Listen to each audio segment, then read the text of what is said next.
Diligent Defense Enticer L.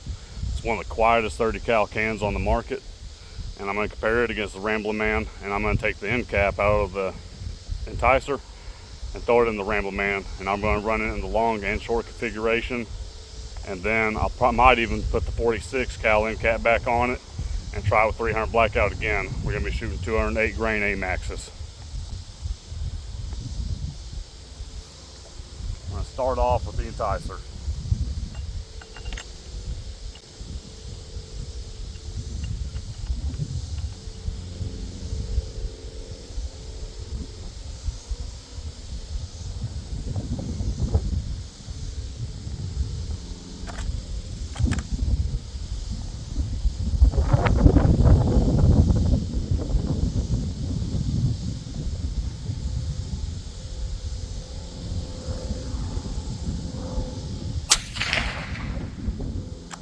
Well, that one's supersonic. These are supposed to be subs, but that definitely was not subsonic. Today is going to go subsonic.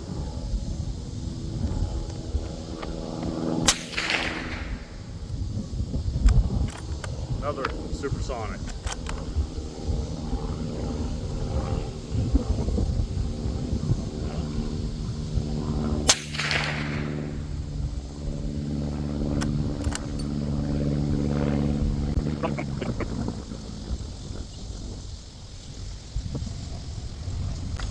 Alright, now we got the 30 cal end cap on the Resilient Ramblin Man.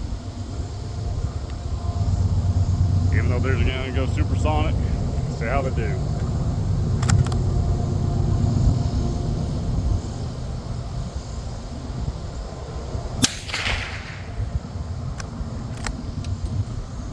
Honestly, couldn't tell a difference. Still get the supersonic crack, but as far as the report back to your ears from the muzzle, they sound identical to me.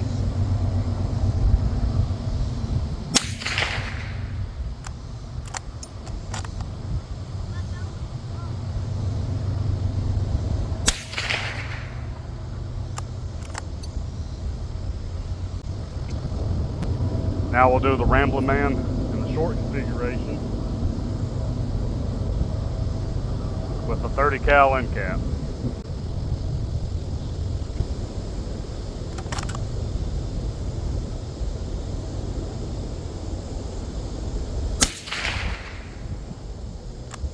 That might have been a slight bit louder, but really not that much.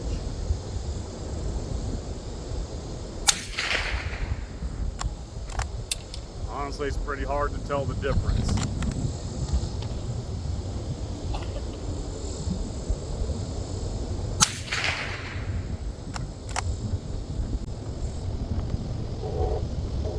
I'm going to go ahead and do the Ramblin Man in a short and long configuration with the 46 cal end cap, just because I'm here.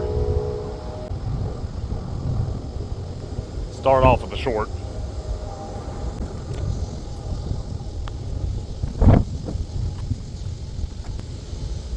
Alright, Resilient Ramblin Man, short configuration, 46 cal end cap on 300 Blackout, 208 grain A-Maxes.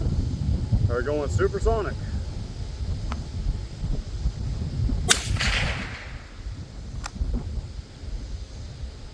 That's a little strange. That one sounded like it had a deeper tone. Like, it didn't seem to be any quieter or any louder, but it had a deeper tone to it.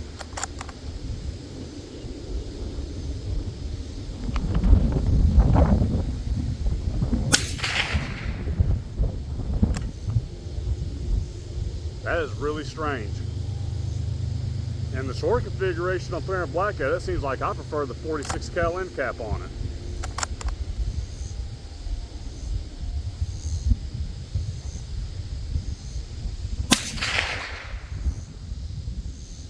Huh.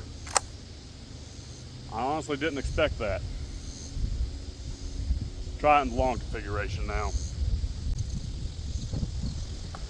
Resilient Ramblin Man, 46 cal end cap, long configuration, 300 Blackout.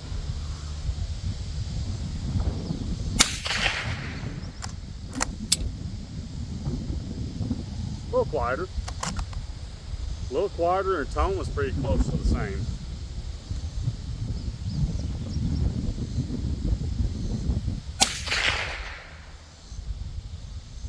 Same.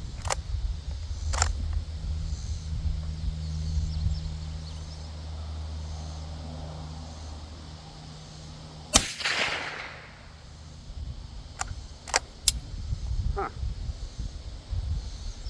So, with the 46 cal end cap on 300 Blackout, I think I prefer it to be in the long configuration.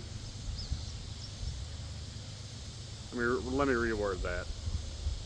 On 300 Blackout with supersonic ammo, I prefer to shoot the Ramblin' Man with the 46 cal end cap in the long configuration. It has the best tone. It had a better tone than with the 30 cal end cap, which I wasn't expecting. I do have 3 rounds here of some unknown ammo. I think they're supposed to be subs too. I don't know, but my other ones weren't going subsonic, so I don't know if these will or not.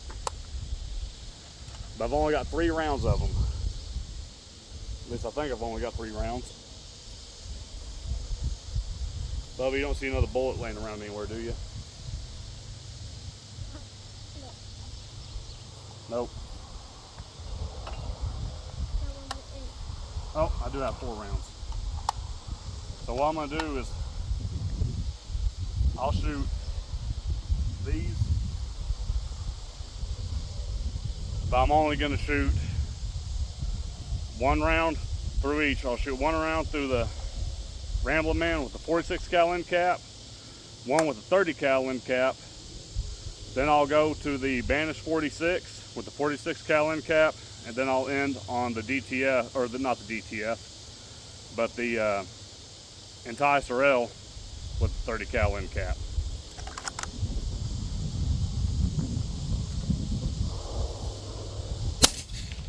That's a good sub.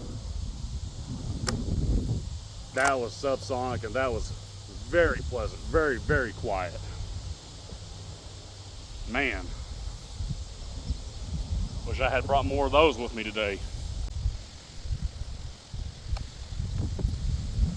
All right, Ramblin' Man, long configuration, 30 cal end cap, with hopefully a subsonic round. Very nice, very, very nice. Definitely quieter than with 46 cal end cap. Even quieter than with the 46 cal end cap. Man, that's right there. It's got to be right there close to the Jolene and the Enticer, both.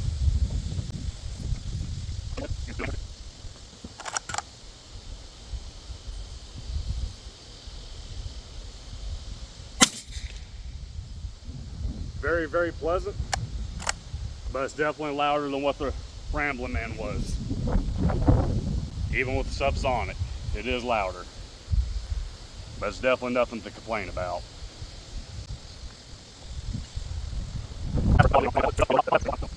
So we're running the 30 cal end cap back on the Enticer L.